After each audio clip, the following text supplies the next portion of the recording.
Olá pessoal, tudo bem? Que bom! Mais uma vez estamos aqui para um bate-papo sobre experiências com Jesus, vida com Jesus, sempre convidando pessoas especiais e amigos, tá certo? E hoje nós convidamos uma amiga, escritora, mãe, enfim, ajuda em missões, tem bastante experiência. Tudo bem, Silei? Como é que está? Tudo bem com você? Graças a Deus, tudo bem. Maravilha! Que bom você ter aceito o convite de bater esse papo com a gente. Obrigada, é sempre um prazer conversar sobre Jesus. Que bom, maravilha. Antes desse bate-papo, então, eu queria falar um pouquinho sobre a Santa Ótica. Santa Ótica está com uma nova loja e continua oferecendo a qualidade e o atendimento que você já conhece. Visite o novo espaço para descobrir uma seleção especial de óculos, joias e relógios. Tudo pensando para atender às suas necessidades com excelência e precisão. Esperamos por você para conhecer nossas novidades e aproveitar as ofertas exclusivas. A segunda loja fica na Avenida dos Tarumãs, 1056. E não esqueça de seguir a Santa Ótica no Instagram, Santa Ótica Sinop. Muito bem, então, siga a rede social da Santa Ótica aí, adquire aí os melhores produtos aí com a minha amiga Bia e toda a equipe dela lá, tá bom? Para começar esse bate-papo, então, eu queria que você se apresentasse, faça um pouquinho de você, quanto tempo está morando em Sinop, de onde você veio, onde você nasceu. Ok. Vamos dar aí essa marcha ré, olhar no retrovisor e contar um pouquinho quem é. Ok. Então, o meu nome é Sirlene Aparecida, que quando me chamam de Sirlene Aparecida eu fico procurando. Quem é? Sim, porque eu acabo utilizando mais Sirlene Takeda, que é o sobrenome do meu pai, que meu avô veio do Japão, né, nascido em Fukuoka, Ken. E às vezes meu marido brinca, né? Ele fala assim, não, mas você tem cara de turca, né? E o sobrenome do meu marido é Bresciani, que é italiano. Pois bem. Uma boa mistura. Uma boa mistura. Eu sou de Campo Mourão, no Paraná. Nasci lá, num lugar, uma cidade pequena, né? Agora que vem crescendo um pouco mais, mas sempre ficou aí abaixo de 100 mil habitantes. Hoje cresceu um pouco, e principalmente nos últimos anos. Eu sou a segunda filha. Meus pais ficaram casados por 53 anos e hoje nós estamos com 23 dias de óbito da minha mãe, né? E sou a segunda filha de 6 filhos, tenho o meu irmão mais velho, depois eu tenho mais 3 irmãos homens e minha irmã caçula. Eu me casei com o Gil, né, há quase 30 anos atrás. Sou mãe do Matheus, filho lindo, maravilhoso, que eu Eita, cheio de mãe orgulho, coruja. babona. Mãe coruja mesmo. O Matheus hoje tem 19 anos, filho da promessa. Eu era estéril e eu sempre sonhei com um filho, homem, varão, da forma que o meu filho é, né? E o tempo que eu estou aqui em Sinop, nós estávamos, é uma história também, na verdade. Nós estávamos morando no Pará, lá em Itaituba. Olha só. Nós nos mudamos para lá em dezembro de 2006 e foi lá que eu iniciei também a minha carreira docente, porque antes eu era consultora empresarial, cheguei lá, não tinha mercado para isso, mas eu sempre gostei da carreira acadêmica, na verdade. Eu falo que eu respiro o ar da universidade, eu amo biblioteca, eu amo tudo que tem na universidade. E nós estávamos voltando de uma viagem de férias no sul, passamos aqui na rodovia e acabamos precisando pernoitar porque já estava tarde. E no hotel eu abri o meu notebook e vi que havia uma seleção para professores contratados, um seletivo na Unemate. E perguntei para o meu marido se eu poderia fazer, o que ele achava. Claro que ele não achou muita coisa, né? Que ele gostaria que eu retornasse para lá. E ali nós oramos, eu orei, na verdade, e pedi um direcionamento para Deus. E acabei ficando com o Matheus naquela época, em 2012. Então são 12 anos atrás, né? E nós ficamos aqui, fiz o seletivo, fui aprovada no seletivo e acabei ficando. Em 2013 veio o concurso e acabei sendo aprovada também, em primeiro lugar no concurso. E estamos aqui desde então. Fui para Juara, né, 2014, retornamos 2018. Essa é a nossa história de estarmos aqui em Sinop. E naquele mesmo ano, em 2012, no final do ano, meu marido se aposentou, se afastou um pouco mais das atividades e veio para ficar conosco aqui em Sinop. Com uma proposta que eu nunca cumpri, porque ele falou assim, eu vou, mas eu quero ser marido e quero ganhar um barco de presente. O barco ainda não veio. Não, ele acabou comprando, porque não veio. saiu, né, o presente, né? Pronto. Ele acabou comprando. Tem o barco. Mas tem um barco. Tá tudo certo. Deixa eu perguntar para você o seguinte, então tá em Sinop, trabalhando, Sim. suas atividades, mas quando que foi o seu encontro com Jesus? Ou já nasceu no famoso lar cristão? Como que foi teu encontro com Jesus? Onde foi? Como foi? O meu encontro com Jesus, eu vou precisar contar uma outra história. Que bom. E aí eu vou precisar contar a história do livro. Do livro tá para junto dizer nessa do meu história. encontro. Por quê? Hoje eu entendo que o encontro com Jesus é muito mais profundo e precisa ser íntimo do que aquilo que a gente, quando a gente aceita Jesus, às vezes, sem o conhecer intimamente, a gente conhece um Jesus da Bíblia. Vamos a cultos cristãos, vamos à igreja, cumprimos um ritual religioso. Sim. Então isso, desse cumprimento do ritual religioso, foi aos 9 anos de idade. A minha família, como muitas outras famílias, né, aqui no Brasil, que a gente conhece a história de muitas outras famílias, cresci num lar um pouco conturbado, perturbado, né? Meus pais, eles se auto-intitulavam católicos, mas eles não iam à igreja, mas eles nos mandavam para fazer catequese, para ir à missa, para participar de novena. A minha mãe, na verdade, ela também fazia novena em casa, né? Eles não iam à igreja, mas eles tinham a santa para fazer novena em casa. Tudo certo. E aí, aos meus 9 anos de idade, a gente, como eu até conto, depois eu vou contar um pouco mais sobre o livro, nós crescemos num lar muito pobre, muito de extrema pobreza mesmo, assim, de meu pai sempre guerreiro trabalhando, mas ele, naquele tempo, ele era chapa, ele ia para os pontos, né? Esperar um caminhão para descarregar. Carregar, essa função do chapa. E aí a primeira coisa que ele fazia era pagar o aluguel, pagar a energia, pagar as contas realmente que estavam envolvidas com o nome dele, porque ele sempre prezou pelo nome. Nós crescemos ouvindo meu pai falando assim, olha, a única coisa que nós temos é um nome, então zele pelo nome, não compre se você não puder pagar. Então esse foi um conselho que meu pai, conselho não, era obrigação, né? E nós sempre zelamos por isso também. E aí a minha mãe sempre trabalhou de empregada doméstica, e eu iniciei também aos 9 anos como empregada doméstica. E como eu fui conhecer Jesus? Eu fazia catequese, mas eu sempre me senti mal naquele ambiente. Eu fui uma criança que não se ajoelhava para rezar para uma imagem. Eu era rebelde nesse ponto. Eu me sentia rebelde. Inclusive, quando era criança, hoje eu dou risada, né? Porque eram coisas que a minha mãe falava, né? Ah, se você não fizer isso, alguém vai vir te puxar o pé. Vai te castigar, alguma coisa nesse sentido. Justamente. Então, assim, eu não fazia. Mas era uma coisa íntima minha, né? E eu não entendia, eu era criança. E aí, como eu disse anteriormente, aos 9 anos de idade, uma senhora, a dona, ela era conhecida como Tita, senhora mesmo, tipo 70 e poucos anos.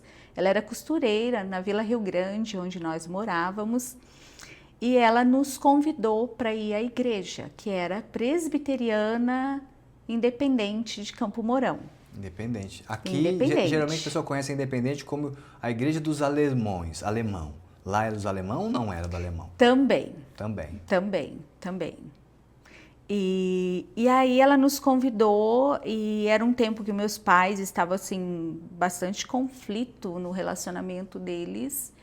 E nós fomos com ela, eu, meus irmãos, nós fomos.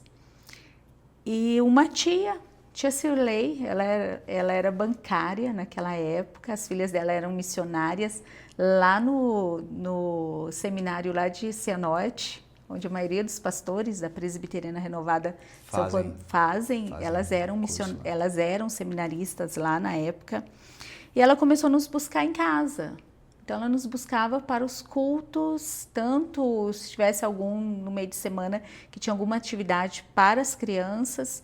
E lá eu me lembro das primeiras atividades que a gente fazia com a flanelinha laranja, colocando os personagens, contando as histórias de Jesus. E lá foi onde eu comecei a conhecer Jesus. E aí eles começaram a nos orientar. Naquela época era o pastor Ezequias, que era o pastor da igreja. Depois ele foi levado para salvo engano, para Rondônia, não me recordo mais, transferido, enfim. Mas eu me recordo de muita coisa daquela época, porque eu aprendi muita coisa que eu nunca havia aprendido, nem no meu lar e nem na catequese que eu fazia, que era aquele Jesus que te ama e que quer, sabe assim, é aquelas historinhas da ovelha perdida, sabe? Sim. Que ele quer te resgatar, né? Quer ter um relacionamento. Quer ter um relacionamento, justamente. E aí, de lá, eu fiquei até os 14 anos, são 5 anos, que foi quando os meus pais aceitaram Jesus nessa época, em um culto numa praça pública lá de Campo Mourão. Tinha um presbítero da Presbiteriana Renovada que ele tocava sanfona e fazia culto público na praça. Chamava a atenção das pessoas, as pessoas iam lá ver ele cantar, tocar, isso, aglomerava e o evangelista surgia. Sim, e aí meus pais aceitaram Jesus nessa praça. Na praça. Claro que lá na outra igreja nós fomos ensinados a orar pelos meus pais, a convidar os meus pais para ir à igreja. E assim, não tenho lembrança se eles iam com a gente, não tenho. Eu tenho lembrança das tias indo buscar a gente em casa, né, nos ajudando também financeiramente, comprando roupa, calçado, para a gente também, para a igreja. Da sua casa, então, você foi a primeira a ir para a igreja, por esse convite? Eu e meu irmão mais velho. Os dois? Isso. Os pais até então eu não tenho lembrança, sabe? Eu não tenho mesmo. E aí eu tenho lembrança desse tempo, desculpa, que eles aceitaram Jesus nessa praça. Na praça, olha só. Que movimento, hein? Sim. Por isso que eu digo, né? Antigamente tinha muito desse movimento, quer dizer, ainda existe, mas tinha mais da pregação na praça, da cruzada evangelística. Sim, as tendas, né, que eram armadas nos bairros. Eu frequentei durante um bom tempo a Assembleia de Deus. Eu aceitei Jesus na Assembleia de Deus. Uau, que legal. Eu não lembro da palavra, mas lembro da música. Sim. Inclusive o pastor, que era pastor da igreja, que pregou no dia que eu aceitei Jesus, ele faleceu na época do Covid. O pastor Edson Balinti, da Assembleia de Deus do Jardim Primaveras, do bairro Jardim Primaveras. Sim. E eu lembro da música, né? Aquela música que me chamava a atenção assim. E aí um amigo meu foi aceitar Jesus, eu fui para frente também.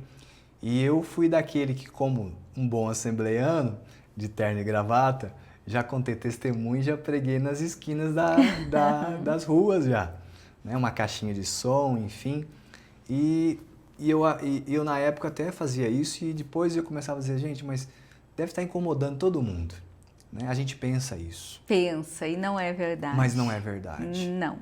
Porque aquela voz, aquele microfone daquela pessoa, aquela música cantando, aquelas pessoas de terno e gravata às vezes, naquele calor, enfim, alguém vai ouvir essa palavra. Alguém precisa, naquele momento, ouvir então, exatamente aquela palavra. O sanfoneiro, o pregador lá daquela praça pública... Presbítero Nivaldo, lembra o nome dele. Até o nome. Então, essa viva alma, né? Esse pregador do evangelho foi aqueles que teve, no caso, foi aquele que teve uma mensagem da qual seu pai e sua mãe ouviu numa praça pública e eles confessaram Jesus. Sim. Tremendo isso. Sim.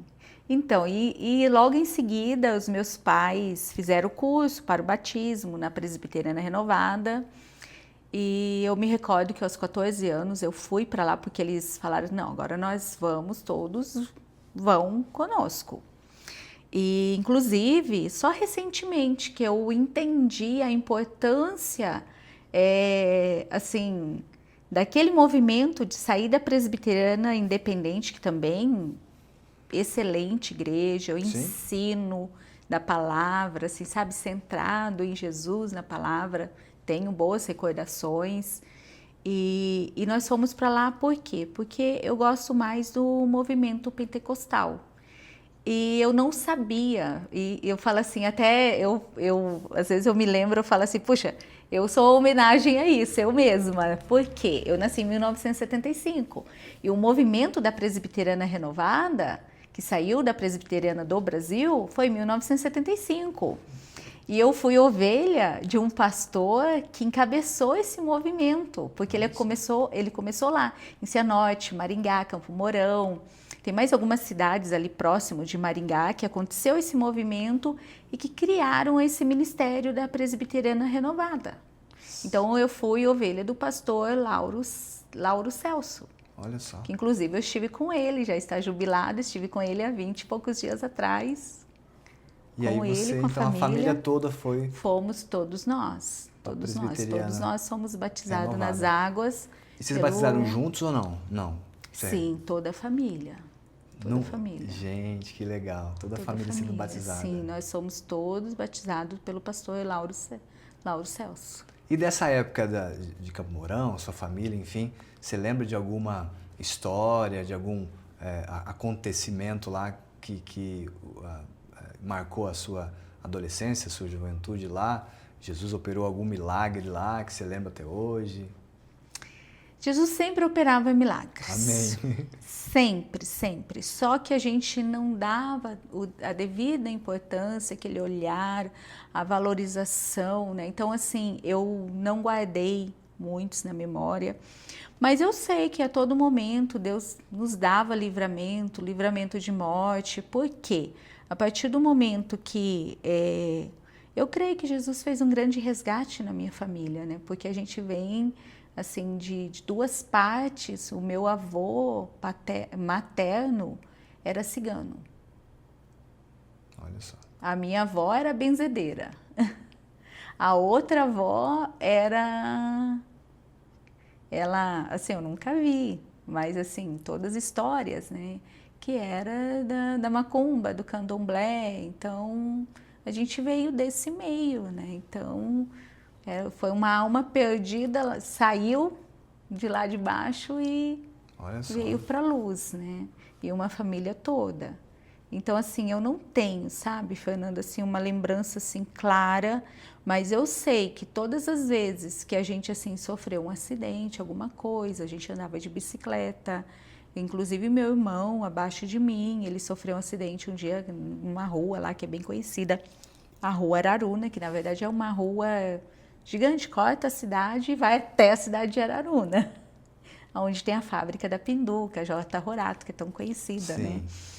E o meu irmão sofreu um acidente que ele foi atropelado por um carro e assim, e era algo assim que talvez hoje a gente olhando era para a morte. E Deus sempre nos guardou de não machucar nada, sabe? Fazer aqueles ferimentos superficiais. Os milagres diários de Jesus. Sim. Ou até quando, assim, você perguntando, né? Que às vezes a gente, é o que eu estou te falando, às vezes a gente não valoriza. Mas quantas vezes eu quis ir no encontro de Páscoa, que é muito legal, lá no seminário. Geralmente tem um encontrão, que vão todas as pessoas ali da região, vão lá no seminário de Cianorte. E quantas vezes eu não tinha nenhuma condição, nenhuma financeiramente. E assim, e eu ganhar de presente de alguém, ou ganhar roupa, assim, roupas para viagem, o dinheiro. Então, Jesus, ele estava a todo momento. Tinha uma família. Agora, eu me lembrei também de mais um. Tinha uma família, a família do seu Nelson, que era presbítero também da igreja. E aí ele era lá da Independente. E mesmo a gente saindo de lá, teve uma época que nós tivemos assim bastante dificuldade, mais dificuldade financeira do que era o habitual, né? E ele nos levou para morar na chácara dele. E tudo que tinha lá, assim, sabe, plantas, horta, pomar, disposição de gado, vocês. leite, galinhas, tudo à nossa disposição. Milagre de Jesus. Milagre de Jesus. E aquela família, todas as vezes que eles viajavam, eles traziam um presente para nós. Então, assim, eu me lembro que a primeira vez que eu experimentei um creme de cabelo, e olha que meu cabelo era cabelão, armado, sabe? Que minha avó, o meu avô nasceu no Japão e ele foi deserdado justamente porque ele casou com a minha avó, Maria Brizola, que era bugre. Então, assim, a gente meio que pegou um pouquinho deles e o meu cabelo é todo armado, né? E eu me lembro que a primeira vez que eu ganhei um creme de cabelo foi lá, daquela família. Neutrox. Neutrox, justamente, o amarelinho. Lembro desse Neutrox, a minha avó usava, eu gostava dele, deixava o cabelo bem lisinho. Mas eu já tinha mais de 14 anos nessa época. Olha só. Foi a primeira vez que eu ganhei. De fato, né? Nós não valorizamos, não estou dizendo que você não valorizou, Não, né? mas a gente... Mas nós não valorizamos os pequenos milagres, realmente. E se estamos aqui hoje, são devido a esses pequenos milagres. que a gente não contabiliza, não é grato, que a gratidão é muito importante, Sim. né? Eu acredito que o que acontece?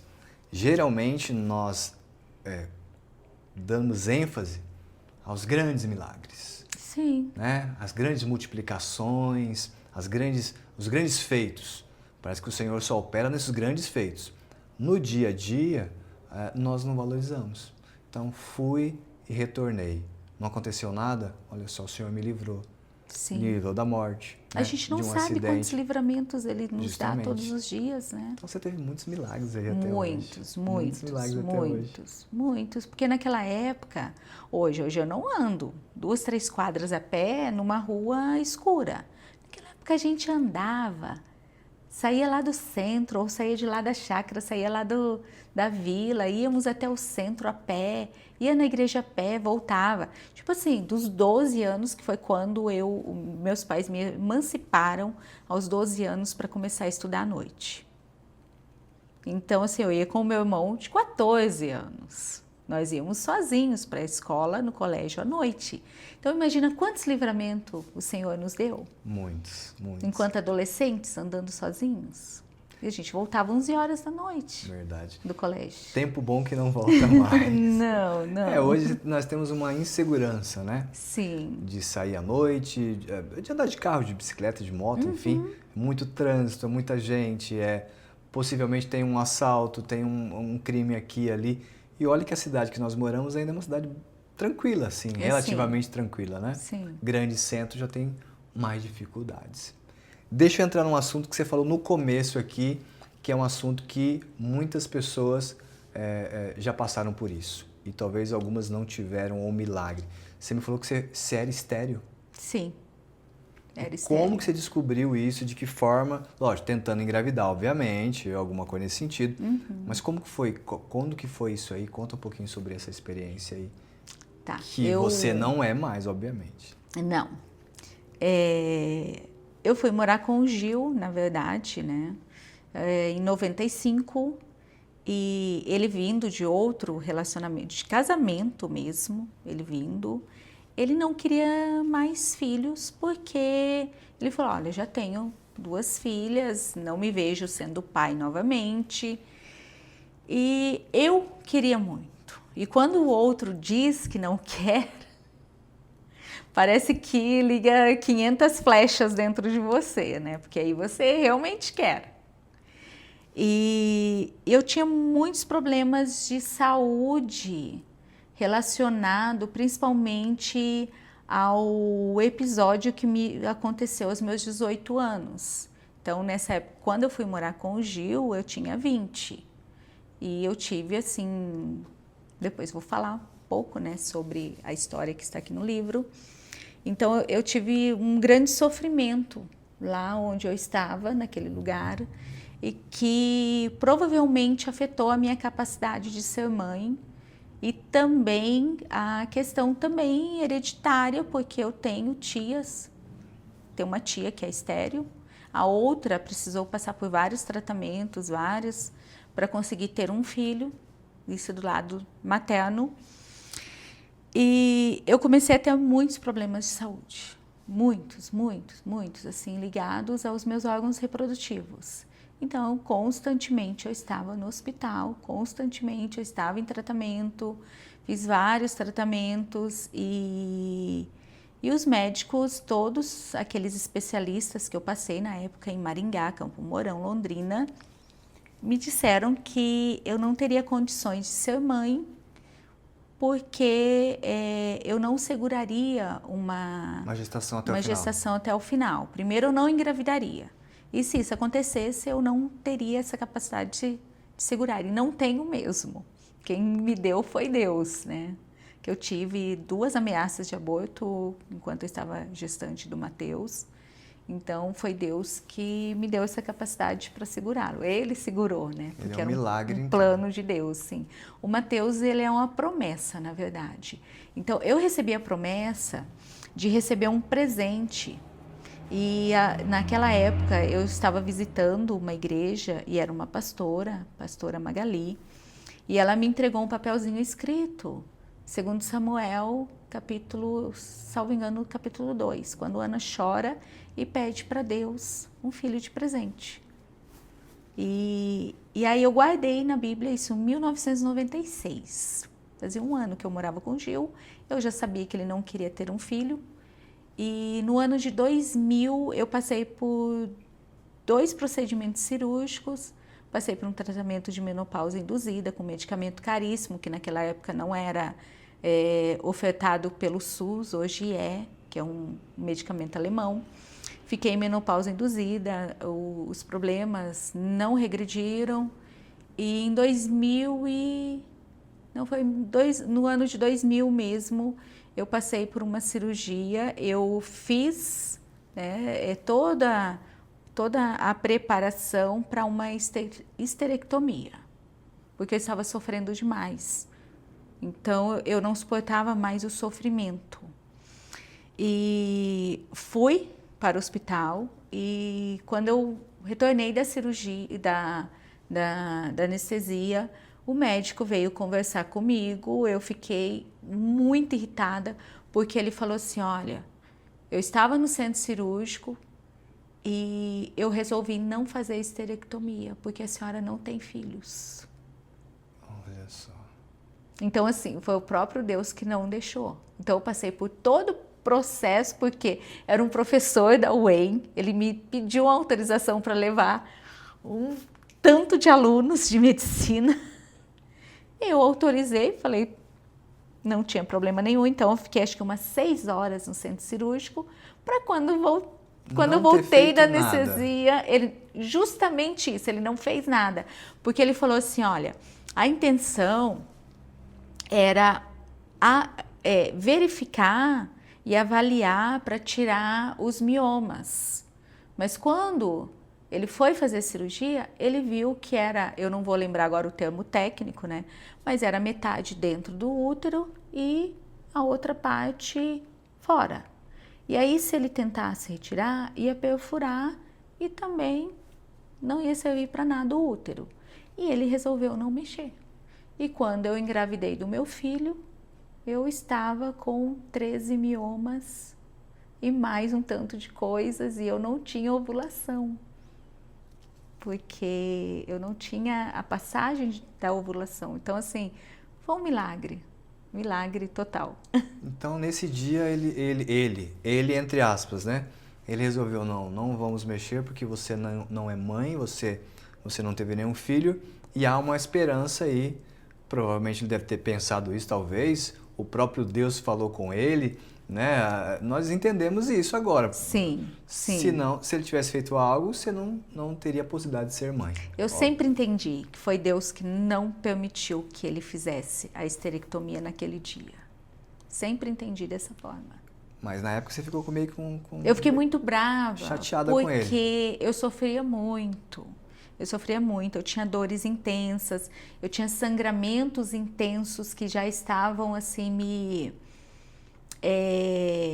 eu não conseguia mais, eu ia para o trabalho, mas às vezes eu até passava vergonha no trabalho, eu não conseguia ficar em pé, não conseguia ficar sentada, porque eu estava também com um problema eu não me recordo agora o que era, e que afetou o intestino. Olha só. por conta desse problema no útero, endometriose. Eu tinha muita endometriose, que na verdade eu fiz 2 procedimentos cirúrgicos para retirada. E então assim, eu sentia muita dor. E eu não queria mais conviver com aquela dor. Esse tratamento que você ia fazer, ou essa cirurgia, não era a retirada do útero em si todo, não. Era só... Era do útero. Era o útero todo. Era para fazer a retirada do útero. Tanto é que eu fiz agora em 2013. Entendi. E aí ele falou, não fiz, você ficou chateada, enfim. Fiquei muito brava. E aí quanto tempo depois que você engravidou? Então, aí foi outro processo. Por quê? Quando eu fui morar com o Gil, eu estava no mundo. E ele também era do mundo. Vocês estavam meio largadinhos.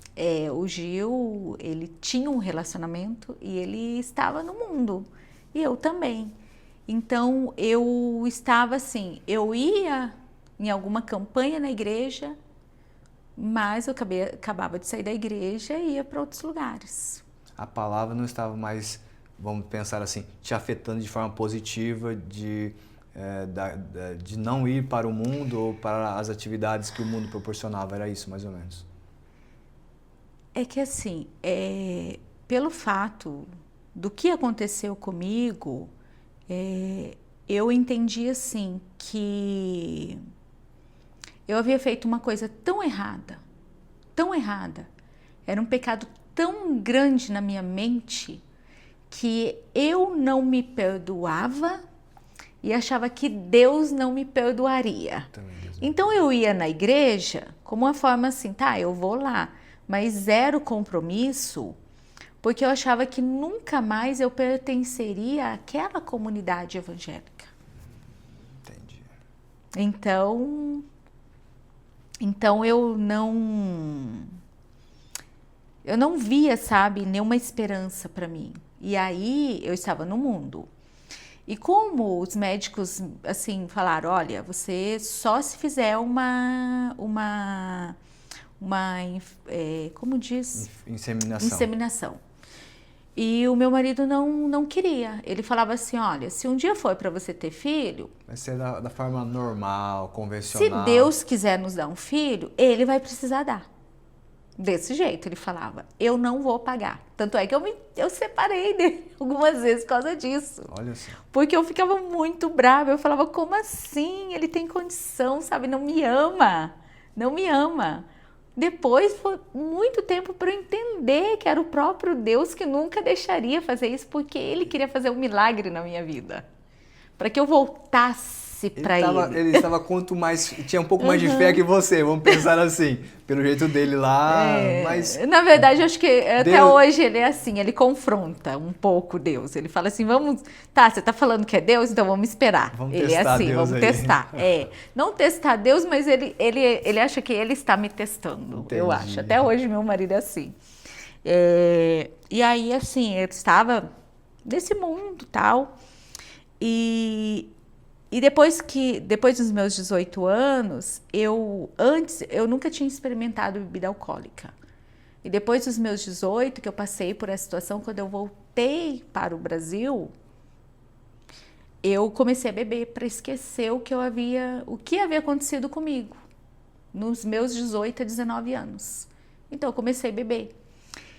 E como eu desisti de ser mãe, porque eu achei assim, meu marido não quer pagar, eu sou estéril, Deus não olha para mim, então eu desisti de ser mãe, eu fui estudar, que também era um chamado. Deus mostrou também os anéis de formatura, os certificados, me deu uma palavra, mas eu nem entendi o que era entrar numa universidade, e aí eu fui estudar, fui fazer a minha primeira graduação. E lá, claro, né, o meu marido saía para jogar, para beber com os amigos, os familiares lá em Moarama também faziam festa constante, bebida. Eu também com os meus colegas de faculdade. Então, vivendo assim, uma vida mundana. Virava em bebida alcoólica. E na faculdade, então? E aí eu cheguei no momento em 2003, exatamente no início de 2003, foi meu último ano de graduação. Eu estava extremamente triste, com depressão, e uma noite eu estava sozinha em casa eu me ajoelhei no apartamento que nós morávamos e eu fiz uma oração. E eu falei, Senhor, se o Senhor realmente existe, se o Senhor realmente me ama, porque eu sei que o Senhor existe, mas eu não consigo te ver, eu não consigo te ouvir, eu não consigo sentir isso. E olha que Deus tinha me dado uma prova gigante aos meus 19 anos. E só tinham passado 2 anos e pouco, era como o povo que Deus tirou do Egito, atravessou o mar, começaram a murmurar, esqueceram de tudo que Deus fez. Eu fiz exatamente o que eles fizeram.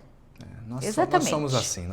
Infelizmente, infelizmente. Hoje eu tomo muito cuidado com isso, porque eu sei que a murmuração é um pecado. Mas eu não sabia naquele tempo. E eu fiz exatamente essa oração, Fernando. Falei, Deus, se o Senhor realmente existe, se o Senhor realmente tem um propósito na minha vida, faça na minha vida algo que nenhum homem pode fazer. Eu quero que o Senhor faça um milagre para mim, que nenhum homem possa falar assim, ó, fui eu quem fiz. E eu falei, em sinal disso que o Senhor pode fazer na minha vida, eu vou entregar 2 coisas que eu não consigo viver sem, mas a partir de hoje eu vou viver sem. Eu era viciada em brincos. Eu trocava brincos 5 vezes por dia. Eu tinha caixas de brinco. Porque podia usar, né? E eu entreguei os brincos. Eu falei, eu nunca mais uso brincos. E eu falei, e a partir de hoje, eu vou passar 1 ano sem colocar bebida alcoólica na minha boca. Mas eu quero que o Senhor faça. Eu quero algo do Senhor. Não é um milagre em si. É porque eu quero saber que o Senhor me ama. Eu quero a sua manifestação. Entendeu, Fernanda? Era isso que a minha alma almejava naquele momento. E passado algum tempo, eu fiquei, sabe, assim, nesse propósito. E numa noite eu já tinha voltado para a Presbiteriana Renovada nesse tempo. Eu voltei. Aí eu já estava diminuindo o meu ritmo mundano. Sem bebida e sem brinco. Isso. Cumprindo a sua parte do propósito. Sim. E aí eu recebi mais uma palavra. E numa noite, num domingo, eu e meu marido estávamos brigados. Há 7 meses brigados. E nós fomos na Assembleia de Deus, que era uma festa do círculo de oração, alguma coisa assim. Minhas amigas haviam me convidado, elas haviam me convidado e como elas iam muito, o pastor lá liberava para elas irem pregar na Presbiteriana Renovada. Então nós tínhamos muitos amigos em comum nas 2 igrejas. E eu fui e o pregador daquela noite, que eu nunca vou me esquecer, no meio da pregação, ele falou assim... E na hora que eu entrei na igreja, eu senti algo diferente. Como se tivesse uma luz diferente, um ambiente diferente naquela noite. E eu não tinha dons espirituais. Eu não tinha dons até então. E aí o pregador parou a pregação e falou assim... O Senhor manda dizer para uma serva dele nessa noite... que ele vai te dar um presente... que você pediu um presente em sinal do amor dele, daquilo que ele tem para te dar. E para você saber quem é você, abre a sua Bíblia, que você tem um papel escrito a lápis. Eita glória! E está em tal lugar da Bíblia. E a palavra que está escrito neste papel é tal, lá em Samuel. E aí quando eu abri, olha, só de lembrar, ainda, sabe, assim, você sente a presença do Espírito Santo, né? O corpo arrepia inteiro e você sente algo, assim, sobrenatural. E eu abri, comecei a chorar.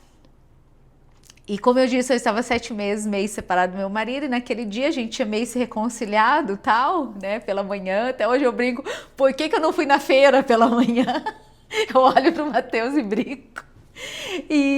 Mas é totalmente brincadeira, né? Porque o Mateus é o amor da minha vida. Ele sabe disso. Aquela manhã vocês tinham namorado. Reconciliado, isso. Namorado. Isso.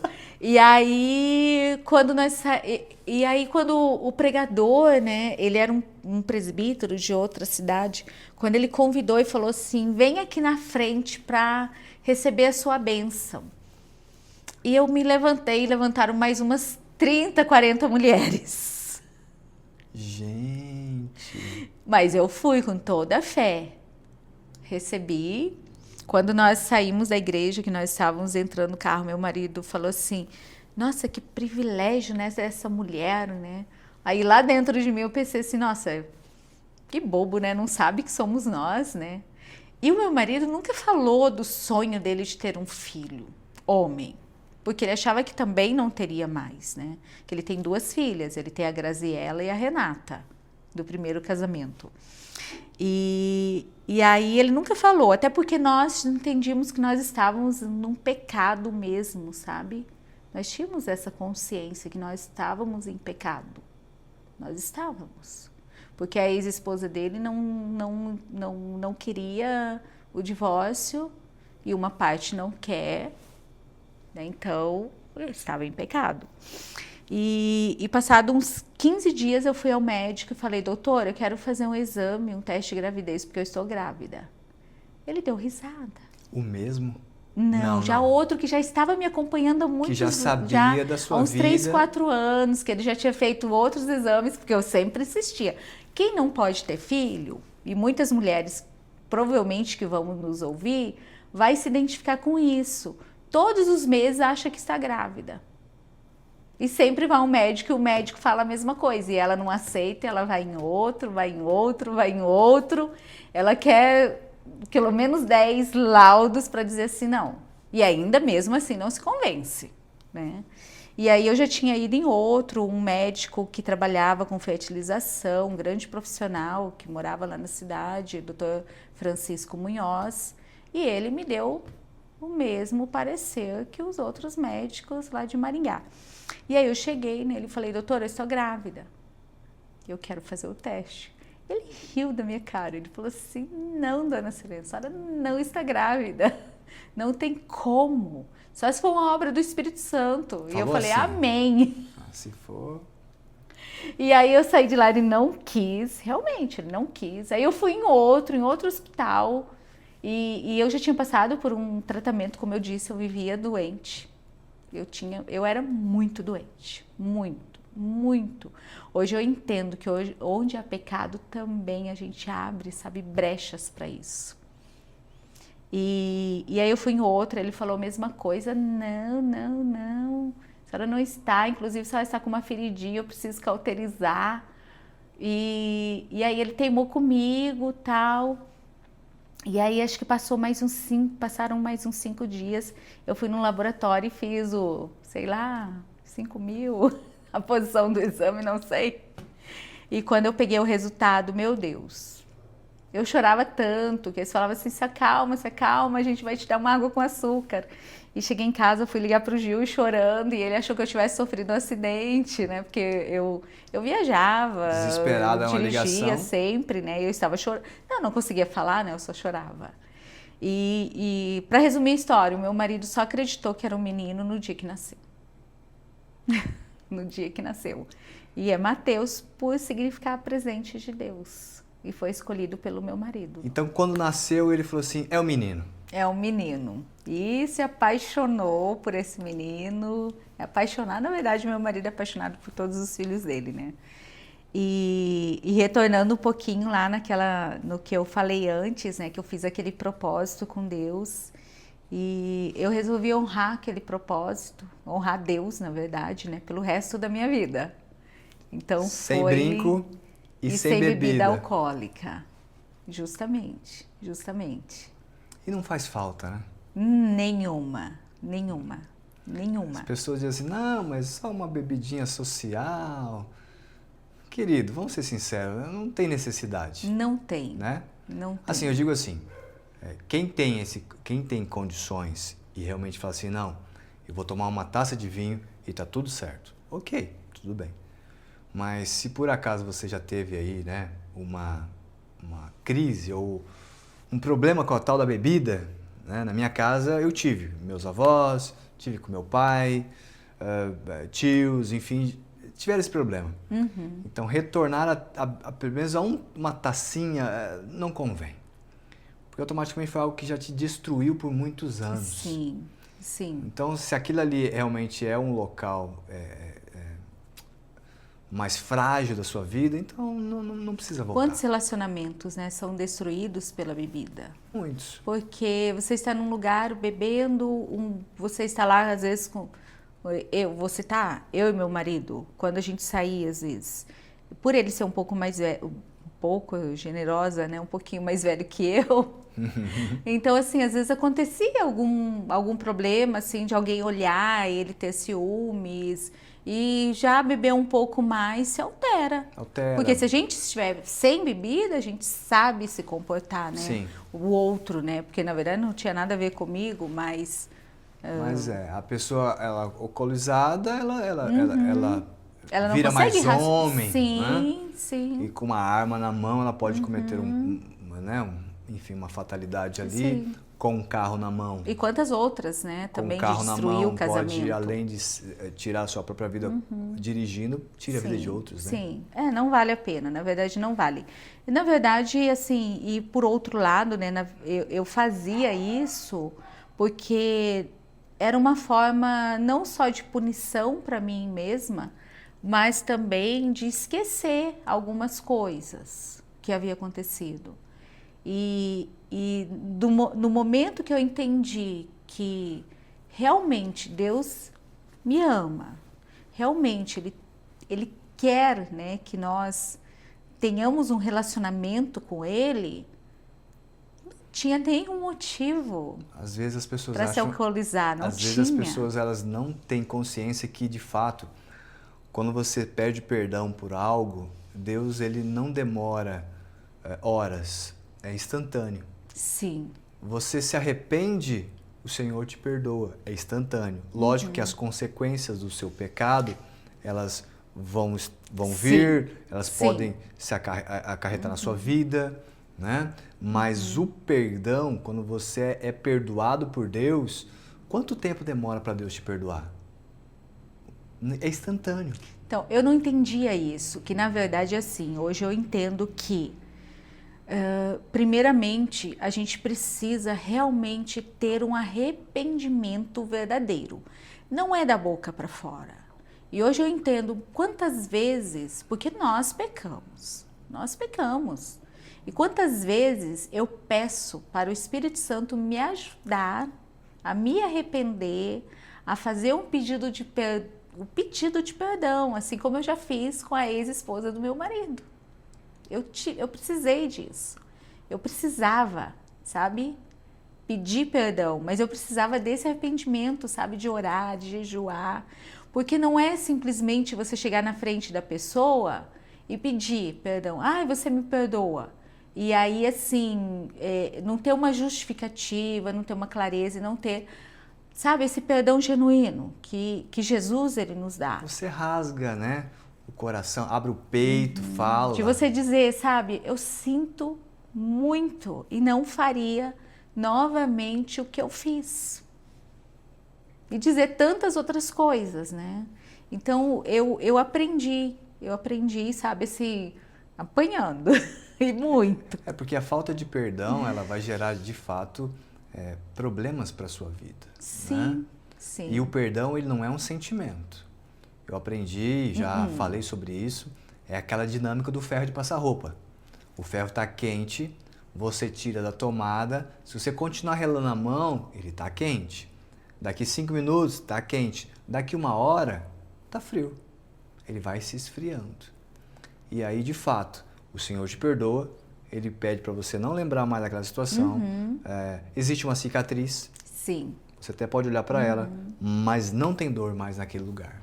Eu também já tive algumas oportunidades de pedir perdão para pessoas, que talvez até foram elas que fizeram o mal. Justamente, também. Mas eu também. vou na contramão e eu peço perdão para aquelas pessoas, ou para aquela situação, enfim. Sim. E Deus nos perdoa. Como de fato, volto a falar, o perdão do Senhor, ele é instantâneo, ele é imediato. Nós que ficamos lembrando e tentando lembrar Deus do que nós fizemos, mas o perdão dele é instantâneo. É imediato. Justamente. É mas eu não entendia isso. Demorei muitos anos. E a partir de então eu aprendi a ouvi-lo. Aprendi a ouvi-lo. Vamos entrar nesse Vamos. assunto, que são essas páginas Sim, que está aí do seu esse lado. livro. Esse livro aí. Qual Sim. que é o título do livro? Onde está El Roi? El Roi é em hebraico, que significa Deus que vê. Para mim é Deus que me vê. Vamos começar Deus por que esse vê. título. Ok. Por que esse título? Tá. Eu tive um sonho com esse livro em 2017. Comecei a escrevê-lo. Fiz lá um esqueleto do livro, comecei a introdução, mas me causou muito sofrimento. Eu tinha dores físicas, mesmo sem estar doente, porque depois que eu realmente me conciliei com Jesus, hoje a maior parte das vezes que eu vou ao médico é só para consulta de rotina. Louva a Deus por isso, que Ele tem me dado saúde. Mas eu sentia dores físicas para escrever esse livro. Eu sonhei com esse livro e com outro livro sobre casamento. E na época até não quis também escrever o livro, porque eu me sentia a pessoa mais indigna para escrever um livro sobre casamento. Sobre um tema da qual você passou as suas dificuldades Justamente. E as suas histórias. Que eu me acusava o tempo todo. E aí, quando eu tive esse sonho em 2017, o título do livro era Menina dos Olhos de Deus. E foi assim que Jesus me resgatou, falando para mim que eu era a menina dos olhos dele. E eu coloquei, fiz lá alguma coisa sobre a capa, coloquei o nome Menina dos Olhos de Deus. Não tinha nem consciência muito sobre o que era essa Menina dos Olhos de Deus. Eu fui entender muito mais quando aquele missionário não é Filipinas, esteve na igreja, até eu não estava, na verdade eu assisti pelo YouTube depois, que eles resgatam crianças de casamento. O pastor Tilica esteve lá com ele. É Silvio? Não. Não, é o pastor. Já vou lembrar o nome dele aqui. Vai lembrando que eu também agora eu esqueci. Não anotei, eu me esqueci o nome dele. E eles resgatam crianças e o projeto dele se chama Menina dos Olhos de Deus. Resgatam crianças na mesma situação que eu passei, né? De escravo sexual. E o projeto dele se chama Menina dos Olhos de Deus. Enfim. E aí Deus me deu esse título e eu não quis escrever o livro. E quando foi no ano de 2021, eu passei por muitas situações difíceis na minha casa, relacionada ao meu filho, ao meu marido, que eu sempre digo que o dia que o Mateus quiser contar a história dele, né, a história dele, só resumindo a história para as pessoas entenderem, ele passou por um processo de depressão profunda, né? E eu precisava ajudar meu filho de alguma forma. E o meu marido também foi para o hospital e passou por uma cirurgia na qual a médica falou para ele, né? Falou assim, nossa, seu Gil, o santo do Senhor é muito forte. Aí ainda nós falamos, não, Jesus é muito forte, né? E era uma situação para morte, né? Perfurou o apêndice e teve um vazamento interno e tal. E aí, lá no hospital, ainda tinha aquele protocolo de Covid. E naquela semana, Deus ele preparou tudo, porque a gente sempre sai de viagem daqui de carro, só nós três, para ir para o sul, lá para Florianópolis, né, de férias. E o Mateus pediu para ir antes de avião. Eu quero ir para casa das minhas irmãs, tal, quero ir antes. Ele foi, fomos eu e meu marido sozinhos de carro. E na metade da viagem ele passou muito mal, foi para o hospital. E antes de sair de casa, eu falei assim, não vou levar o notebook porque eu quero férias. O professor não tem férias, na verdade, né? E aí ele falou, leva, ela não pesa para o carneiro e tal. E realmente, ele ficou 11 dias hospitalizado. E nesses 11 dias eu não dormi e eu resolvi orar. E falei, Senhor, eu sei o que o Senhor quer. Né? Estou aqui, sabe, assim, numa situação... Porque... Você vê as duas pessoas que você ama, né, numa situação daquela, né, que podem perder a vida, você fala assim, não tem nada mais importante nesse momento. Eu vou fazer a sua vontade. Eu vou escrever esse livro. E aí eu conversei com o Mateus Na verdade, eu já havia conversado com ele, mas eu não tive coragem de escrever o livro. Alguns meses antes eu havia conversado com ele, mas agora me lembrando, eu não tive coragem nem de pegar o livro. Eu não conseguia. Eu contei a minha história para tentar ajudá-lo. Para ele entender que as pessoas passam por grandes sofrimentos, mas que Deus nos dá escape, Ele nos sustenta. Existe de verdade aquela luz no final do túnel, que na verdade é o túnel inteiro junto com Jesus, né? Verdade. E aí eu contei minha história para ele e ele falou assim: mãe, você é muito corajosa. E o nosso relacionamento também foi restaurado ali diante do que eu contei para ele. E aí eu, lá no hospital, eu falei assim, não, eu vou obedecer e passei 8 dias em oração e falei assim, Senhor, eu não quero esse livro é seu, mas eu vou escrever, eu vou obedecer. E retornando, aí eu fiz contato tal já havia também começado um contato com a editora. E no dia, para escolher, que você me perguntou sobre o título, né? Para escolher o título, como eu não queria o livro, e eu havia doado para um projeto lá de Moçambique, para a editora Revival, e ele não entendeu que eu havia doado o livro, ele me ligou perguntando qual título eu gostaria de colocar, porque eu também já havia pesquisado lá o Menina dos Olhos de Deus, e além de uma música e outras propriedade intelectual, registros, havia 6 meses antes alguém publicou um livro com o título. Você já não podia, e com registro. Você já não podia publicar mais? Não poderia. Não poderia publicar o Menina dos Olhos de Deus. E eu entrei no quarto, eu estava sozinha em casa, eu fui até o quarto, ajoelhei, e eu só disse assim, Senhor, o livro é teu. E ainda assim, meio arrogante, sabe? Senhor, o livro é teu. Qual título o senhor quer que coloque no livro? Porque eu não sei. E assim, o editor, né, na verdade, o pastor Valmir, ele falou assim, vamos orar, né, pedir ao Senhor um título, tal. Mãe, vamos conversando, tal. E assim, o livro era assim, para 2 meses, 3 meses, 5 meses, né? E aí eu falei, não, o livro está escrito, eu quero colocar o título e quero te entregar.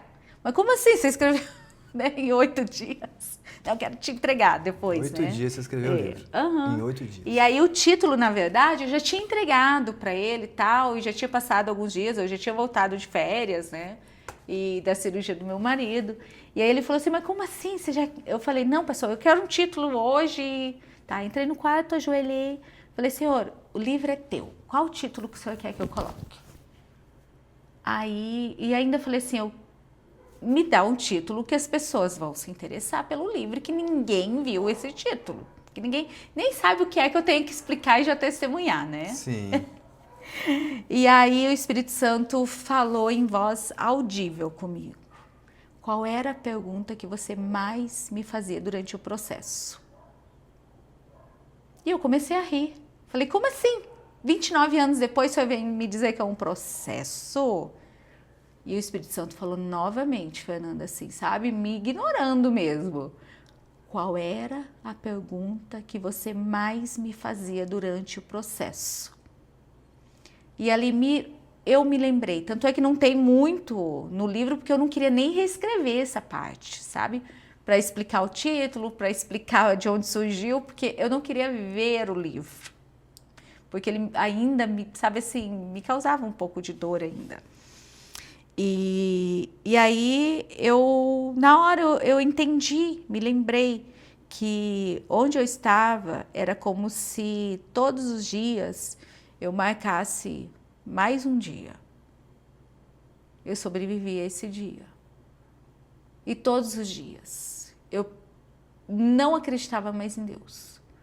Mas eu perguntava. Eu falava assim, onde está o Senhor que não me vê? Onde está o Senhor que não me vê? Eu entendia desse jeito lá. E aí eu fui olhar, né? Eu pensei assim, tá, onde está o Senhor que não me vê? Não... Aí fui pesquisar em hebraico. E aí as pessoas vão entender por que em hebraico, né? E eu fui pesquisar e não tinha, sabe? Pelo menos eu não encontrei como se faria isso para dizer que Deus não me vê. Mas aí eu encontrei a passagem bíblica de Agar, lá no poço, com Ismael. E ela, quando recebe a água, ela olha para o céu e diz: o Senhor é o Deus que me vê. E aí eu fui procurar em hebraico. E por isso, onde está El Roi? Porque era pergunta, juntando com essa passagem de Agar, né? Deus é o Deus que me vê e que te vê e que vê a todos nós. Por isso o título. Resumidamente agora, Tá, bem fale um resumido. pouquinho do que se trata o seu Tá, livro. tá. Resumidamente. Resumidamente, Isso, ok. porque quem quiser ler todo o livro, depois Vai nos pedir para vai. comprar o livro, Exatamente. para presentear as adolescentes, as jovens, os Exatamente. jovens também, porque o que eu passei, o que aconteceu comigo, qualquer jovem, né, pode acontecer com eles. Então, o livro, resumidamente, o primeiro capítulo eu conto um pouco da história, né, da minha família, falando de onde eu venho, que foi o que nós começamos, né, falar sobre de onde eu venho, porque as pessoas olham para mim hoje, né, não falei, né, da minha profissão, né, eu tenho 3 graduações, especialização, mestrado e sou doutora Pouca coisa. em administração. E sou pesquisadora, né? Escritora, né? Tenho várias publicações que é da minha área. Mãe, esposa, serva, né? Estou num departamento trabalhando, sou apaixonada por missões. Amém. Que é outra coisa também, né? Vamos lá, vamos falar do livro, senão eu disperso. E disperso sempre. Vamos lá no livro. Começo falando no primeiro capítulo, decidi contar minha história, né? E vou falando sobre quando era criança, tal. No segundo capítulo, eu falo quem sou eu, porque eu conto hoje, enquanto mãe, profissional, serva de Deus. Aí eu conto também, né, sobre como eu cheguei onde eu estou, com as promessas do Senhor. No terceiro capítulo, eu falo sobre exatamente o assunto, trazendo algumas questões legais, alguns conceitos para explicar o que é o tráfico humano, que é o que aconteceu comigo aos meus 18 anos de idade. Eu tive um problema em casa e meus pais dizem que não, mas foi o que aconteceu. Eu fui expulsa de casa, né? Meus pais diziam, né, que meu pai está vivo, mas agora minha mãe não.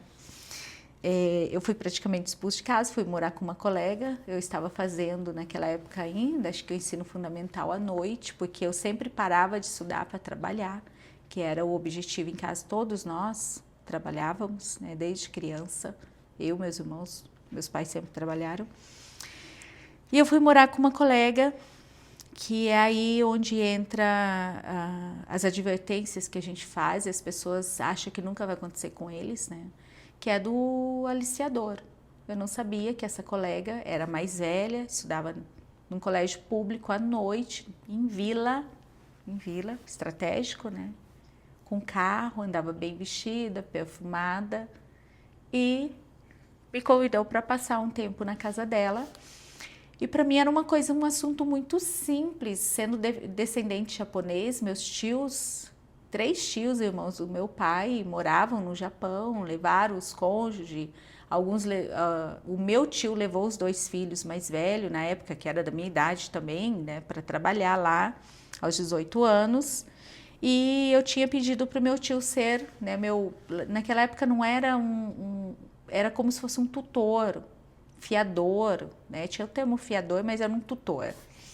E eu tentei os documentos e não deu certo, acabei não indo trabalhar no Japão. Então, para mim, e naquele tempo não tinha internet, né? Não tinha onde você pesquisar. E aí ela me ofereceu esse trabalho para ir trabalhar em outro país. No início eles falaram entre Espanha e Itália, para trabalhar em supermercado, hotel, shopping, no operacional, né? Mas é o trabalho operacional, aquela mão de obra mesmo. E na época ofereceram $1.000 por mês. Estão vendo a pobreza da minha família. Meu pai já estava trabalhando, né, na Companhia de Saneamento do Paraná, já era concursado, mas com aquele monte de filhos, sem casa própria, sem carro, sem condições, né? Então, para mim, era uma oportunidade. E é o que eu escrevo aqui, que você nem questiona, porque você não quer perder a oportunidade. Sim. Então, assim, aquela extrema pobreza, vulnerabilidade que a pessoa vive, ela não questiona, Fernando. Ela não quer questionar, porque ela acha que é a única oportunidade da vida dela de dar uma casa para os pais, sabe? De ter uma vida melhor, de conhecer alguém, se casar. Então, eu tinha essa ilusão, sabe? Eu sempre fui muito sonhadora, romântica. Eu não sou de falar, mas até hoje eu sou assim, sabe? Eu sou sonhadora, eu sou romântica. Só que eu não tenho muitas ações.